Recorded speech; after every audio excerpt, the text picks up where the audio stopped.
Hello बच्चों आज आपकी कक्षा 8 का विज्ञान में जो पाठ 9 है जिसका नाम ग्रीशन है उसके अभ्यास के प्रश्न उत्तर करेंगे। ठीक है, तो चलो देखते हैं पहला क्वेश्चन यहाँ पे लिखा हुआ है कि रिक्त स्थानों को आपने भरना है। ठीक है, तो रिक्त स्थानों में सबसे पहला रिक्त स्थान क्या है कि घर्षण एक दूसरे के संपर्क में रखी दो वस्तुओं के पृष्ठों के बीच जो गति है, कौन सी गति, सापेक्ष गति, उसका विरोध करता है। तो यहाँ पर आ जाएगा आपका सापेक्ष गति। ठीक है, तो अब आप जानना चाहेंगे ये सापेक्ष गति कैसे हो, का मतलब क्या समझते हैं आप, है ना। तो देखिए यहाँ पर कि ये देखिए ये जो चित्र आपको दिखाई दे रहा है यहाँ इधर वाला, ये बुक जैसे रखी हुई है। ठीक है, इसमें यहाँ पर ये बुक है, ये इस टेबल पे रखी हुई है जैसे। ठीक है, और ये इधर नीचे जो है इस बुक को थोड़ा सा इस हाथ की मदद से आगे सरका दिया गया है। ठीक, तो यहाँ पर क्या हो रहा है, इसको आपने आगे सरका दिया मान लो, तो नीचे वाला जो आपका टेबल है उसकी सतह और इस बुक की सतह, इसके बीच में जो सतहों के बीच में क्या है, इंटरलॉक्स हैं। तो ये इंटरलॉक्स आप ऐसे समझ सकते हैं कि जैसे ये सतह और ये सतह, तो इनके बीच में इस तरह से इंटरलॉक्स हैं। ठीक है, तो ये इंटरलॉक्स जो होते हैं यही एक दूसरे को घर्षण मतलब इनके कारण होता है वहाँ पर। ठीक, और उस घर्षण के कारण वह जो कोई भी चीज़ रुक जा रही है वो उसी के कारण होता है। ठीक, तो यहाँ ये जो सापेक्ष गति का मतलब वो बिल्कुल कोई जैसे आप इसे धक्का रहे हैं तो ये अपने आप चलती जा रही है। तो जैसे ही आप इसे यहाँ से धक्का देना, बल लगाना बंद कर देंगे, ये रुक जाएगी, तो ये इसकी गति भी बंद हो जाएगी। ठीक है, तो घर्षण जो है इस लगातार गति का विरोध करता है हमेशा। ये नीचे देखें आप कि घर्षण जो है वो इस तरफ लग रहा है। ठीक है, और आप जैसे इधर बुक जो है उसको आप इस तरफ से धक्का दे रहे हैं, तो इस तरह से जो गति जो है सापेक्ष कंटिन्यू जो आपकी गति है उसका घर्षण हमेशा विरोध करता है। ठीक, तो अब आपको समझ आ गया होगा कि ये गति का विरोध करता है। अब अगला देखते हैं, घर्षण पृष्ठों की प्रकृति पर निर्भर होता है। तो घर्षण किस पर निर्भर होता है बच्चों, कि पृष्ठ जो हैं आपके, यानी जो सतह है वह कैसी है, उसकी प्रकृति, मतलब कोई चिकनी चीज़ होगी जिसके ऊपर जैसे मान लो आप चल रहे हैं, है ना, चलते चलते आपके रास्ते में जैसे ये कोई मान लो तेल गिरा हुआ है नीचे फर्श पर या पानी ही गिरा हुआ है ना, तो क्या होगा, आप एकदम से फिसल जाएंगे। तो इसका मतलब क्या हुआ कि वो जो आपका पृष्ठ है वह चिकना था, अगर वो खुरदरा होता तो आप नहीं गिरते। तो इसीलिए इसको कहा जाता है कि जो पृष्ठ है उसकी प्रकृति पर घर्षण निर्भर करता है। ठीक, इसके बाद अगला देखते हैं, अगले में लिखा है घर्षण से ऊष्मा उत्पन्न होती है। क्या उत्पन्न होती है बच्चों, ऊष्मा उत्पन्न होती है। तो ये एग्जाम्पल आप बहुत अच्छे से देख सकते हैं अपने हाथों को रगड़ कर। ये देखिए यहाँ पर ये बच्ची जैसे अपने हाथों को रगड़ रही है ना, तो जब आप अपने खुद के हाथों को रगड़ते हो तो आपको खुद महसूस होता है कि गर्म हो रहे हैं आपके हाथ, है ना। तो वो किस लिए हुआ, क्योंकि वहाँ ऊष्मा उत्पन्न हुई, आपके हाथ आपस में एक दूसरे के साथ घर्षण कर रहे हैं, तो उस घर्षण के कारण यहाँ पर क्या हो रहा है बच्चों, ऊष्मा उत्पन्न हो रही है। ठीक है, तो जो घर्षण है उसके कारण ऊष्मा उत्पन्न होती है। इसके बाद अगला देखते हैं, अगले में लिखा है कैरम बोर्ड पर पाउडर छिड़कने से घर्षण क्या हो जाता है, कम हो जाता है। बिल्कुल ठीक बात है कि ये देखें, ये चित्रों की मदद से इसे भी देख सकते हैं आप। यहाँ पर ये बच्चे कैरम बोर्ड खेलते हुए दिखाई दे रहे हैं आपको। ठीक है, आपने खुद भी बहुत खेला होगा कैरम बोर्ड। तो इसमें जब आपकी ये जैसे ये बच्ची मार रही है स्ट्राइकर से, तो ये गोटियाँ जो हैं आगे अच्छे से जब नहीं सरकती हैं तो क्या होता है कि वहाँ घर्षण अधिक हो गया होता है ना, तो वहाँ पर पाउडर छिड़क दिया जाता है। तो पाउडर छिड़कने से वो चिकनाई उसकी सतह की बढ़ जाती है और गोटियाँ आसानी से आपकी इधर से उधर जाती हैं। ठीक है, तो इसलिए यहाँ पर पाउडर छिड़कने से क्या हो जाएगा, घर्षण कम हो जाएगा। क्या होगा बच्चों, घर्षण कम हो जाता है। ठीक है, तो अब इसके बाद हम अगला देखते हैं, अगले पे लिखा हुआ है कि सर्पी घर्षण स्थैतिक घर्षण से कैसे होता है, कम होता है। ठीक है, अब आप जानना चाहेंगे सर्पी घर्षण और स्थैतिक घर्षण क्या होता है, तो ये एक बार आपको समझा देते हैं कि सर्पी घर्षण और स्थैतिक घर्षण क्या होता है। तो देखिए, उसको समझने के लिए यहाँ पर आपका दूसरा जो क्वेश्चन दिया हुआ है उसमें भी यही है। तो ये तीनों ग्रेशन यहाँ पर आ गए। इसमें एक और ग्रेशन आपका ऐड हो गया है, लोटनी ग्रेशन, है ना। तो स्थैतिक, सर्पी और लोटनी ग्रेशन, इन तीनों के बारे में अभी हम लोग एक चित्र की मदद से समझते हैं। ठीक है, तो देखते हैं जो चित्र दिया हुआ है। ये देखिए, यहाँ पर आप देख सकते हैं कि ये जो है बॉक्स रखा हुआ है कोई भी, ठीक है, और ये बच्चा इसे धक्का दे रहा है, बल लगा रहा है। तो ये जो बॉक्स है इसकी अवस्था क्या है बच्चों? विराम अवस्था है, मतलब ये रुका हुआ है। जब कोई चीज़ रुकी हुई है, ठीक है, स्थिर है, तो उसे कहेंगे हम विराम अवस्था। ठीक है, और यहाँ पर आप देख सकते हैं कि ये जो है बच्चा, ये इसको बॉक्स को ऊपर की तरफ धकेल रहा है। ये देखिए, यहाँ पर ऐसे तिरछा ये बना हुआ है, स्लाइडिंग, है ना, और इसके ऊपर ये इस बॉक्स को ऊपर की तरफ धक्का दे रहा है। ठीक, तो यानी कि ये कोई चीज़ ऊपर की तरफ गति करवा रहा है ना, जो गति में है उसको और थोड़ा सा मतलब कि ऊपर सरका रहा है, गति कर रहा है। ठीक, और यहाँ देखें आप, ये बच्चा जो है ये इस सूटकेस को ले जा रहा है। नीचे इसके ये टायर्स लगे हुए हैं, यानी कि ये जो टायर हैं ये गोलाई में है ना। तो ये गोलाई के होने के कारण क्या है कि ये आसानी से इनको धकेल पा रहा है। तो यहाँ पर ये जो टायर्स हैं, यहाँ क्या है, इनमें लोटन ग्रेशन है। ठीक, तो इस तरह से हमारे पास अब ये 3 सिचुएशन हो गई। अब तीनों सिचुएशन में ग्रेशन कौन कौन सा लग रहा है ये देखते हैं। यहाँ पर हमने बात की थी विराम अवस्था की। ठीक है, जब विराम अवस्था में कोई चीज़ है यानी स्थिर है कोई चीज़, और उस वक्त जो वहाँ पर ग्रेशन लग रहा है उसको कहेंगे बच्चों स्थैतिक ग्रेशन। ठीक है, आप इसको ऐसे याद रख सकते हैं, स्थिर है कोई वस्तु तो स्थैतिक ग्रेशन। ठीक, और यहाँ पर ये देखें, ये गति करवा रहा है इसकी। ठीक है, तो यहाँ पर जो आपका ग्रेशन है ये सर्पी ग्रेशन, इसको स्लाइडिंग फ्रिक्शन भी कहा जाता है। ठीक है, तो स्लाइडिंग फ्रिक्शन अगर आप याद रखते हैं तो उससे आपको आसानी से याद रहेगा कि यहाँ पर कुछ चीज़ को स्लाइड करवाया जा रहा है, या तो आप उसे नीचे की तरफ भी करवा सकते हैं या ऊपर की तरफ भी करवा सकते हैं। ठीक है, तो ये सर्पिग्रेशन है।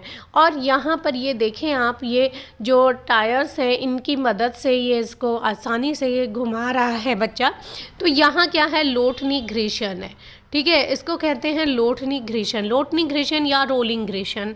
ठीक, तो इस तरह से ये हमारे 3 टाइप के ग्रेशन हो गए। इन तीनों टाइप के ग्रेशन में आप समझ सकते हैं कि ये जो बच्चा जो विराम अवस्था में, स्थैतिक अवस्था में जो बल लगा रहा है वो सबसे ज़्यादा उसका प्रयोग होगा।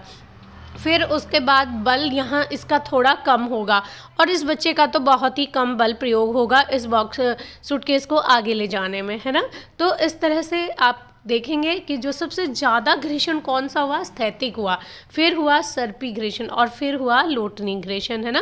तो जो स्थैतिक ग्रेशन है वह सबसे ज़्यादा है और उसमें बल भी सबसे ज़्यादा लगाना पड़ेगा उसको पार पाने के लिए। उसके बाद है जो हमारा सर्पी ग्रेशन, ठीक है, और उसके बाद है लोटनी ग्रेशन। तो इस तरह से ये हमारा जो ग्रेशन है, लोटनी ग्रेशन बहुत कम होता जाता है। ठीक, ग्रेशन जब कम होगा तो वह चीज़ आसानी से इधर से उधर गति कर सकती है।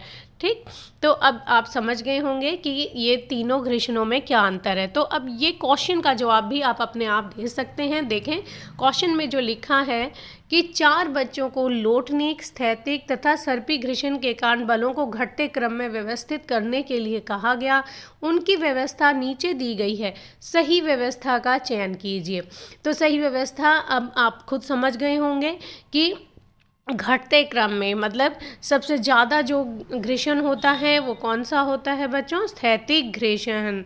बिल्कुल ठीक समझे आप। उसके बाद है आपका सर्पी ग्रेशन, ठीक है, और उसके बाद होता है लोटनी ग्रेशन, है ना, यानी कि लोटनी ग्रेशन सबसे कम होता है। तो इस तरह से ये आपके तीनों ग्रेशन घटते क्रम में हैं। ठीक, तो ये आपका आंसर इसमें ग वाला पार्ट सही आएगा। ठीक, तो अब हम अगले क्वेश्चन देखते हैं। तीसरा क्वेश्चन, तीसरे क्वेश्चन में लिखा है आलिदा एक मिनट बच्चों। हाँ, यहाँ पर जो तीसरा जो आपको क्वेश्चन दिया गया है, चौथा क्वेश्चन आ गया। हाँ, ये है तीसरा क्वेश्चन आपका। आलिदा अपनी खिलौना कार को संगमरमर के सूखे फर्श, संगमरमर के गीले फर्श और फर्श पर बिछे समाचार पत्र तथा तौलिए पर चलाती है। देखिए 4 सिचुएशन है यहाँ पर, ठीक है। पहले तो संगमरमर का गीला फर्श है, ठीक है। उसके बाद सूखा फर्श है, इसके बाद है यहाँ कोई समाचार पत्र, ठीक है। और लास्ट में जो है वह है तौलिया। तो बच्चों इन चारों सिचुएशन में आलिदा ने अपनी खिलौना कार को आगे बढ़ाना है, ठीक है। तो आपको बताना है कि घर्षण बल का बढ़ता क्रम क्या होगा। मतलब कि अलग अलग सतहों पर सबसे ज़्यादा घर्षण जिसमें होगा वो सबसे ज़्यादा वहाँ पर घर्षण बल लगाना पड़ेगा, है ना। तो फिर अब आप समझ ही गए होंगे कि सबसे कम घर्षण कहाँ पर होगा, जहाँ गीला फर्श होगा, है ना।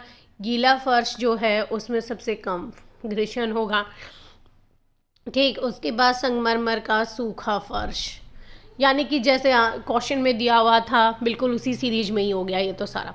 फिर हो गया समाचार पत्र, उसके बाद लास्ट में तौलिया। तौलिया क्या, क्योंकि सतह जो है, सरफेस जो होता है वो काफ़ी खुरदरा सा होता है, मतलब उसमें रॉय से निकले रहते हैं, है ना। तो इसलिए वह खुरदरा हो गया। तो इस तरह से उसका घर्षण बल जो है बढ़ता जाएगा। तो आलिदा जो है अपनी कार को इन चारों चीज़ों पर चलाएगी, तो तौलिए पर उसका घर्षण बल सबसे ज़्यादा लगेगा, ठीक है। अब आगे देखते हैं चौथा क्वेश्चन। चौथे क्वेश्चन में लिखा है, मान लीजिए आप अपने डेस्क को थोड़ा झुकाते हैं, उस पर रखी कोई पुस्तक नीचे की ओर सरकना आरंभ कर देती है। इस पर लगे घर्षण बल की दिशा दर्शाइए। तो देखिए आपका ये, मान लीजिए आपके पास कोई टेबल है, ठीक है। इस टेबल पर आपने बुक रखी हुई है, आपने इस टेबल को ही नीचे को झुका दिया, ठीक है। जब आप टेबल को झुका रहे हैं तो देखें कि टेबल नीचे की तरफ यानी ज़मीन की तरफ झुकेगा, है ना। तो बुक भी नीचे की तरफ जाएगी, और जो घर्षण है वो क्या होता है, हमेशा विपरीत दिशा में लगता है। तो घर्षण ऊपर की तरफ विपरीत दिशा में लगाना पड़ेगा, जो घर्षण बल है वह ऊपर की ओर लगेगा, ठीक। तो आंसर जो लिखा है वह अभी देख लेते हैं।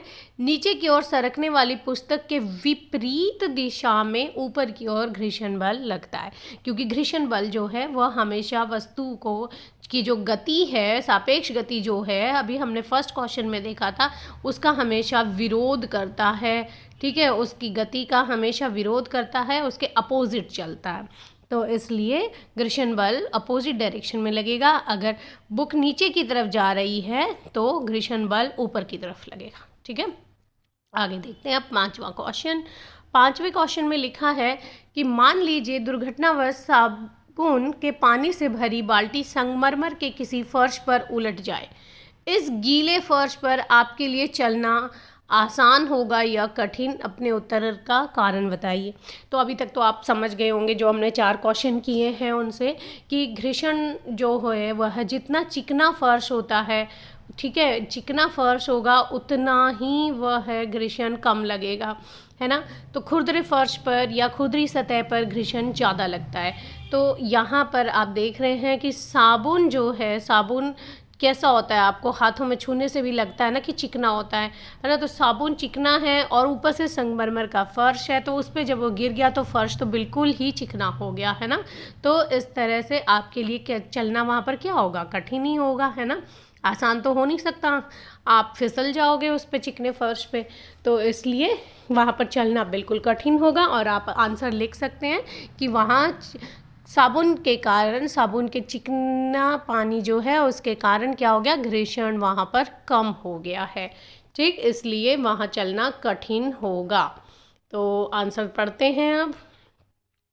साबुन के पानी से गीले फर्श पर चलना कठिन होगा, बिल्कुल ठीक बात है, क्योंकि अब इसका कारण भी है। साबुन का घोल फर्श को चिकना बना देता है, साबुन वाला पानी घर्षण को कम कर देता है, इसलिए संगमरमर का फर्श चिकना हो जाता है और जिसके कारण फिसलन बढ़ जाती है। और चलना कठिन हो जाता है। ठीक है, तो इस तरह से ये आपका आंसर हो गया। अब आगे देखते हैं छठा क्वेश्चन। छठे क्वेश्चन में लिखा है खिलाड़ी कीलदार जूते यानी स्पाइक्स क्यों पहनते हैं, आपको बताना है। तो देखें बच्चों, यहाँ पर ये जूते जो दिख रहे हैं आपको, ये प्लेन है नीचे से, इनका जो कीलदार जूते नहीं है, तो ये देखें ये घिस गए हैं और ये इनमें छेद भी हो गए हैं, है ना। नीचे के जो सोल होता है, तलवा जो होता है, वह घिस जाता है और हम फिर फिसल भी जाते हैं, है ना। तो यहाँ देखें ये कीलदार ये जूते और ये इसी तरह से ये जो टायर्स आपने देखे होंगे गाड़ियों के, बड़ी बड़ी ट्रक वगैरह जो होते हैं उनके टायर्स पे आपने ज़रूर ध्यान दिया होगा, इस तरह से खांचे खांचे से बने होते हैं, है ना। ये खांचे भी किस लिए होते हैं, ताकि घर्षण हो और वहाँ पर थोड़ा सा बढ़ाया जा सके। घर्षण बढ़ने के कारण क्या होगा, उसकी पकड़ वहाँ पर मजबूत हो जाती है और जो टायर हैं वह स्लिप नहीं करेंगे। ऐसे ही ये जो जूते होते हैं कीलदार बनाए जाते हैं ताकि वहाँ पर फिसलन ना होए और दौड़ते हुए खिलाड़ी फिसले ना। ठीक, तो अब इसका आंसर भी देख लेते हैं। खिलाड़ी कीलदार जूते घर्षण बढ़ाने के लिए पहनते हैं। किस लिए पहनते हैं, घर्षण को बढ़ाने के लिए, ये आपने याद रखना है, जिससे भागते या खेलते या दौड़ते वक्त वे फिसले नहीं। ठीक, कीलदार जूतों के कारण घर्षण बढ़ जाता है और ट्रैक पर पकड़ मजबूत हो जाती है। बिल्कुल ठीक बात है, घर्षण जब बढ़ जाएगा तो ट्रैक पर खिलाड़ियों की मजबूत पकड़ हो जाती है। ठीक, तो अब आगे देखते हैं सातवां क्वेश्चन। सातवें क्वेश्चन में लिखा है इकबाल को हल्की पेटिका धकेलनी है और सीमा को उसी फर्श पर भारी पेटिका धकेलनी है, तो कौन अधिक घर्षण बल अनुभव करेगा और क्यों। तो देखें ये जैसे ये बच्चा धकेल रहा है ना, तो जब ये हल्की चीज़, आप खुद सोच सकते हो कि आपने अगर कोई हल्की चीज़ को धकेलना है तो वह आसानी से आगे धक्का दिया जा सकता है उसको, और अगर आप कोई भारी चीज़ धकेल रहे हो, मान लो ये बॉक्स खाली है तो ये बच्चा आसानी से उसे आगे धकेल लेगा है, और अगर इसमें बहुत सारा सामान भरा हुआ है, भारी हो गया, तो उसके लिए बहुत मुश्किल हो जाएगा, वो धीरे से पूरा जोर लगाएगा, जब धीरे धीरे वो आगे सरका पाएगा, है ना। तो यहाँ क्वेश्चन में क्या है, इकबाल जो है वह तो हल्की पेटिका धकेलना है और सीमा को भारी, तो किसको कठिनाई होगी बच्चों, भारी वाले को, है ना। तो भारी कौन कर रहा है, सीमा, तो सीमा को धकेलने में कठिनाई होगी, और वह क्यों होगी, क्योंकि वह घर्षण अधिक होगा, जितनी भारी होगी वह उतना ही सतह, दोनों सतहों के बीच में जो इंटरलॉक्स हैं वो ज़्यादा हो जाएंगे और घर्षण बल बढ़ जाएगा। ठीक, तो यहाँ पर आंसर देखते हैं।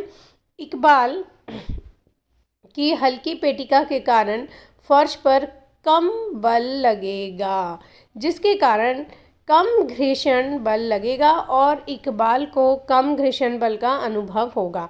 सीमा की भारी पेटिका के कारण उसे अधिक घर्षण बल का अनुभव होगा।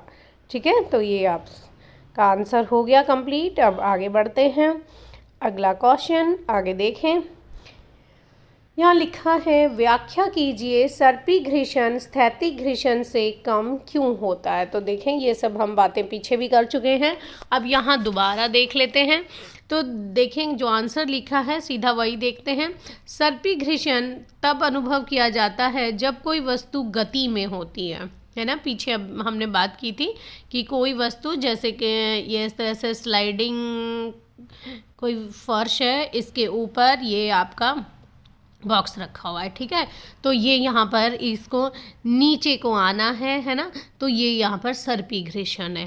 ठीक, तो ये वस्तु गति में है तो यहाँ पर सर्पी घर्षण इसमें लग रहा है। इसके विपरीत स्थैतिक घर्षण किसी स्थिर वस्तु पर लगता है। कैसी वस्तु पर, स्थिर, जैसे ये यहाँ इस टेबल पे ये बुक रखी हुई है, ठीक है। किसी वस्तु का अधिक गति में, इसको फिर से देखते हैं, किसी वस्तु को अधिक गति में करने के लिए उस पर सर्पी घर्षण कम लगेगा। सर्पी घर्षण कम लगेगा क्योंकि वस्तु का तल और सतह का तल इंटरलॉक अनुभव करेगा, जिसके कारण घर्षण भी कम लगेगा।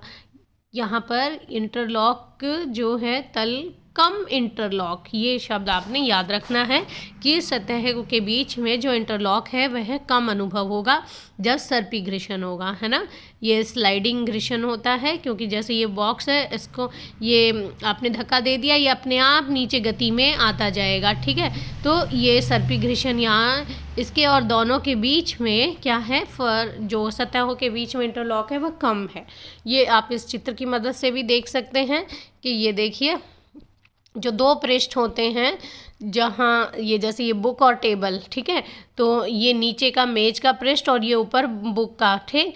तो इन दोनों के बीच में ये आप देख सकते हैं, इन दोनों के बीच में ये इंटरलॉक्स हैं, ये अनियमितताएं हैं, ये एक दूसरे को रोकती हैं, उनके बीच में जो गति है उसको रोकती हैं, ठीक है। और ये किस लिए रोक रही हैं, क्योंकि यहाँ ये घर्षण यूज़ हो रहा है, ठीक। तो ये घर्षण जो है, अनियमितताएं जो हैं वो इसको आपस में गति करने से रोकते हैं, ठीक। तो इस तरह स्थिर वस्तु जो होती है उसके इंटरलॉक को दूर करना, थोड़ा ज़्यादा बल लगाना पड़ेगा, इसकी बजाय कोई वस्तु ऑलरेडी गति में है उसको इंटरलॉक को तोड़ना, ठीक। तो अब अगला क्वेश्चन, अगले क्वेश्चन में लिखा है वर्णन कीजिए घर्षण जो है वह हमारे लिए किस प्रकार शत्रु और मित्र दोनों है। तो अभी तक हम लोग काफ़ी कुछ डिस्कस कर चुके हैं, आपको पता भी चल गया होगा कि जो घर्षण है वह हमारे लिए शत्रु भी है और मित्र भी है। तो पहले हम शत्रु वाली बात कर लेते हैं। शत्रु कैसे है, कहाँ कहाँ ये हमें नुकसान करता है। देखिए बच्चों, शत्रु वाला जब पूछा जा रहा है तो आपने बताना है कि घर्षण हमारे लिए कहाँ कहाँ नुकसानदायक है, उसके कारण हमें हानि कहाँ कहाँ होती है, ठीक है। तो इसमें जो आपका पहला दिया हुआ है, देखें, घर्षण के कारण वस्तु या पदार्थ घिस जाते हैं, ठीक बात है। जैसे साइकिल, कार, बाइक आदि के टायर, ठीक है, टायर जो होते हैं वह घिस जाते हैं, ठीक। दूसरा है घर्षण होने के कारण मशीन के पुर्जे घिस जाते हैं। तो जो हमारी मशीनें होते हैं, आपने देखा होगा हमें पुर्जों को बदलना पड़ता है, तो फिर वह पुर्जे भी घिस जाते हैं, तभी तो हम बदलते हैं, नहीं तो नहीं बदलें। तो दूसरा हो गया। अब तीसरा है घर्षण के कारण जूते घिस जाते हैं, सही बात है, नीचे से जूतों के तलवे जो होते हैं, तली जो होती हैं वह घिस जाती हैं। चौथा, घर्षण से पत्थर भी आपस में रगड़ने से घिस जाते हैं। तो ये सब आपने देखा कि ये हमारा शत्रु है, इस तरह से, ठीक। इसके बाद घर्षण जो है वो हमारे लिए मित्र भी है, और कहाँ हमारे लिए फ़ायदा करता है, मतलब जहाँ जहाँ हमारे लिए फ़ायदे का काम होता है घर्षण से, वह हमारा मित्र है वहाँ पर, ठीक। तो देखें, पहला, चौक और श्यामपट्ट के बीच घर्षण होने के कारण श्यामपट्ट पर लिखा जाता है, बिल्कुल ठीक बात है। आपके ब्लैक बोर्ड पर आपके टीचर लिख पाते हैं वह इसीलिए कि वहाँ पर घर्षण हो रहा है। कॉपी पर भी आप लिख पाते हैं, तो उसका भी कारण यही है कि पेन से लिखने के लिए भी वहाँ पर घर्षण हो रहा है, तभी आप उसको लिख पाते हैं। अगला देखें, घर्षण के कारण साइकिल अथवा अन्य वाहन में ब्रेक लगाना संभव हो पाता है, बिल्कुल ठीक। घर्षण के कारण सड़क पर वाहन चल पाते हैं। चौथा हो गया, मनुष्य भी घर्षण के कारण ही चल फिर सकता है। पांचवा है, माचिस की तिल्ली को जलाने के लिए घर्षण की आवश्यकता होती है। छठा, कॉपी पर पेन की सहायता से लिखने के लिए भी घर्षण की आवश्यकता होती है। तो इस तरह से आपने देखा कि घर्षण जो है हमारे लिए फ़ायदेमंद भी बहुत होता है। तो इसके बाद अगला क्वेश्चन देखते हैं हम। अगला क्वेश्चन जो दिया हुआ है कि वर्णन कीजिए तरल में गति करने वाली वस्तुओं की आकृति विशेष प्रकार की क्यों बनाते हैं। तो पहले तो बच्चों आप ये जान ले, तरल पदार्थ हम किन्हें कह रहे हैं। तरल पदार्थ हैं गैस या फिर द्रव जो पदार्थ होते हैं, उन सबको हम क्या कहते हैं, तरल पदार्थ, ठीक है। तो गैस और द्रव जो दोनों हैं वो किस में आते हैं, तरल में, ठीक। तो तरल पदार्थ जो होते हैं उनमें कोई वस्तु गति कर रही है। तो जैसे मान लें यहाँ पर आप ये चित्र देख रहे हैं एरोप्लेन का और ये पक्षी का, है ना। तो ध्यान दें कि ये एरोप्लेन की जो आगे से इस तरह से आकृति है और पक्षी जो होते हैं उनकी भी ये इस तरह की आकृति है। या फिर आपने देखा होगा मछली जो होती हैं उनकी भी आकृति इस तरह से होती है आगे की तरफ से, ठीक है। तो ये आकृति जो होती है इनकी, ये एक स्पेशल आकृति होती है। ये किस लिए होती है, यही क्वेश्चन पूछा गया है। तो देखें बच्चों, अगर मछली को तरल में यानी कि वो जल में चलती है मछली, तो आगे चलने के लिए क्या है कि आप कोई नोकीली चीज़ यानी कि थोड़ी सी चीज़ को आगे पहुंचा दे रहे हैं। जैसे आप दीवार में आपने कील को ठोकना है तो वो भी नोकीली होती है ना, तो पहले उसकी छोटी सी नोक अंदर जाती है, फिर पीछे का हिस्सा पूरा का पूरा अंदर जाता है। ऐसे ही मछली जो है उसकी जो आगे का नोकीला सिरा है वो अंदर जाएगा, फिर वो पानी जो है उसको काट देगा और आगे पूरा शरीर उसका चला जाएगा। ऐसे ही पक्षियों की आकृति होती है, आगे से नोकीली, हवा में उनको भी वहाँ पर पहले थोड़ा सा उनका शरीर अंदर जाएगा और फिर वो पूरा चले जाएंगे।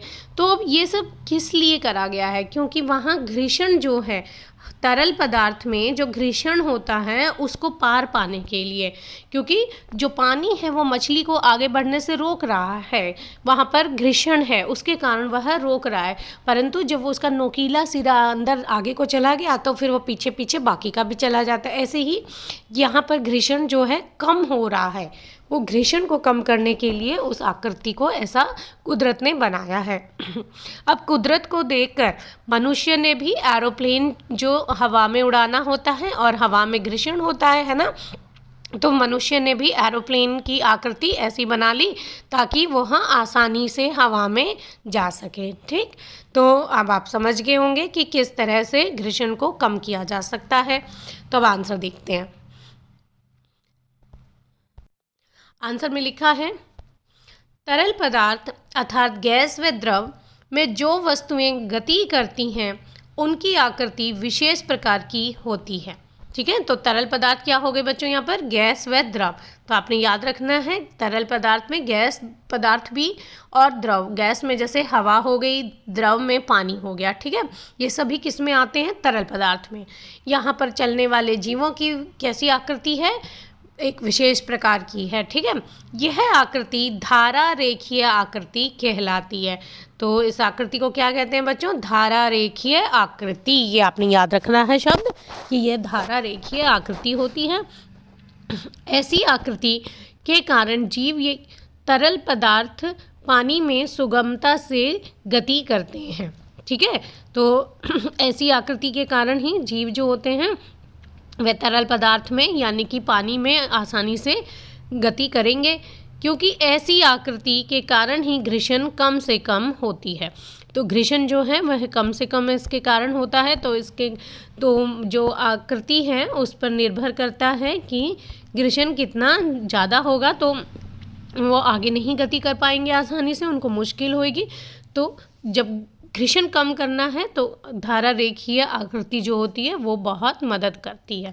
ठीक, तो इस तरह से आपने देखा बच्चों कि घर्षण कम करने के लिए आकृतियाँ भी निर्भर करती हैं कि आकृति कैसी है, या फिर पीछे हमने पढ़ा था कि घर्षण जो है वह पदार्थ के यानी जो पृष्ठ है उस पृष्ठ के प्रकृति पर भी निर्भर करता है ना, कि जो पृष्ठ है वह कैसा है, खुरदरा है या चिकना है। तो उसके कारण भी जो घर्षण है चिकने उस पे पृष्ठ पे क्या होगा, कम होगा, और अगर खुरदरा है तो वहाँ पर ज़्यादा घर्षण होगा, है ना, तो ज़्यादा होगा। तो इस तरह से हमने पूरा लेसन समझ लिया है और उम्मीद है आपको अच्छे से समझ आ गया होगा। आंसर्स आप लिख लीजिएगा और चैनल को सब्सक्राइब कर दें ज़्यादा से ज़्यादा। ठीक है, और इसे शेयर भी करते रहें, साथ साथ लाइक और कमेंट भी कर दें। धन्यवाद बच्चों।